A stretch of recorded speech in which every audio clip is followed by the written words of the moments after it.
Good morning everyone.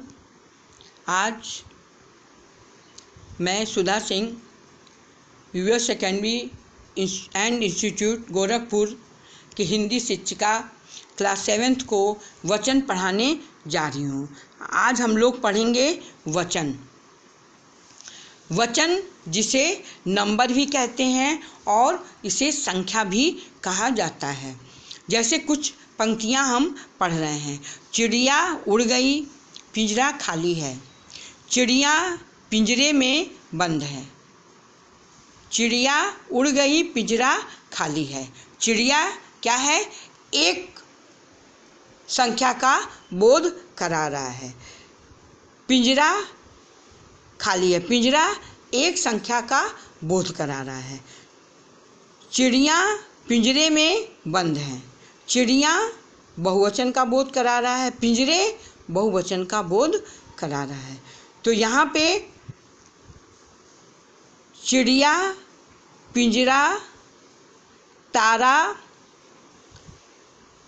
शब्द जो हैं वे संख्या में एक होने का तथा चिड़िया, पिंजरे, तारे शब्द जो हैं संख्या में एक से अधिक होने का बोध करा रहे हैं।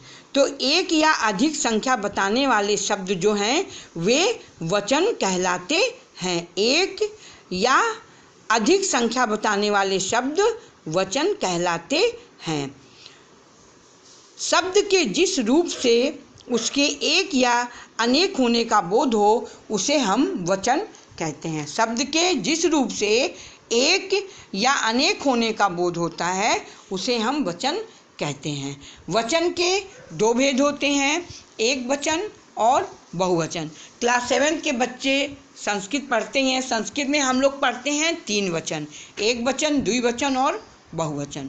एक वचन एक संख्या का बोध कराता है, द्विवचन 2 वस्तुओं का बोध कराता है और बहुवचन अनेक वस्तुओं का बोध कराता है। लेकिन हिंदी में हम 2 ही वचन पढ़ते हैं, एक वचन जो एक संख्या का बोध कराता है और बहुवचन जो एक से अधिक संख्या का बोध कराता है। एक वचन एक प्राणी, एक वस्तु अथवा एक पदार्थ का बोध कराने वाले शब्द को हम एक वचन कहते हैं। जैसे गमला छत पर रखा है, रवि ने घड़ा तोड़ दिया, गन्ना बहुत मीठा है, चूहा कुर्ता कुतर गया। तो गमला, घड़ा, गन्ना, चूहा, कुर्ता सभी क्या हैं? एक वस्तु का या एक प्राणी का बोध करा रहे हैं। तो यहाँ पे एक वचन हुआ। बहुवचन एक से अधिक वस्तुओं, प्राणियों अथवा पदार्थों का बोध कराने वाले शब्द जो होते हैं वे बहुवचन कहलाते हैं। जैसे बच्चे कबड्डी खेल रहे हैं। मनदीप हिंदी की नई पुस्तकें लाया। घर फल पर मक्खियाँ भिनभिना रही हैं। आंधी से पेड़ की शाखाएं टूट गईं।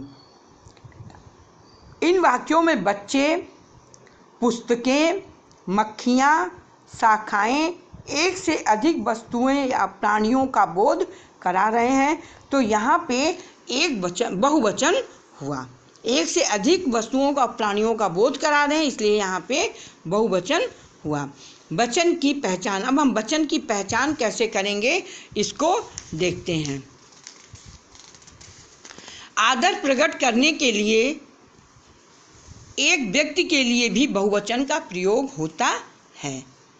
जहाँ पे हम किसी को आदर देते हैं वहाँ पे हम एक वचन होते हुए भी बहुवचन का प्रयोग करते हैं। जैसे शिवाजी और वीर मराठा सरदार थे, दादाजी कल आएंगे, पिताजी ने खाना खा लिया, दादी सो रही हैं। अधिकार या बड़प्पन दिखाने के लिए मैं के स्थान पर हम बहुवचन का प्रयोग किया जाता है। जैसे राजा ने कहा, तुरंत जाओ, हम आज्ञा देते हैं। जहाँ पे अधिकार और बड़प्पन दिखाना होता है वहाँ पर भी बहुवचन का प्रयोग किया जाता है। जैसे राजा ने कहा, तुरंत जाओ, हम आज्ञा देते हैं। हम तुमसे बड़े हैं, हमारी बात मानो। सदैव एक वचन में प्रयोग होने वाले शब्द। कुछ शब्द ऐसे होते हैं जिनका प्रयोग हमेशा एक वचन में होता है, जैसे हवा, सूर्य, धरती, आकाश, आग, पानी, वर्षा, दही, सत्य, प्रेम, क्रोध आदि। इन शब्दों का प्रयोग हमेशा एक वचन में किया जाता है। सदैव बहुवचन में प्रयोग होने वाले शब्द।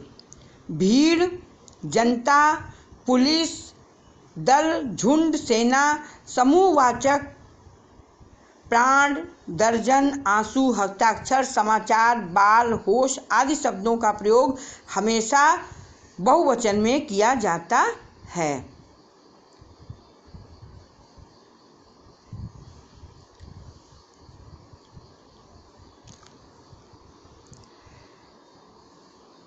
ऐसे शब्दों के वचन उनके प्रयोग के आधार पर स्पष्ट होते हैं। कुछ जातिवाचक शब्द अपने एक वचन के रूप में बहुवचन का बोध कराते हैं, जैसे नागपुर का संतरा प्रसिद्ध है, इलाहाबाद का अमरूद मीठा होता है।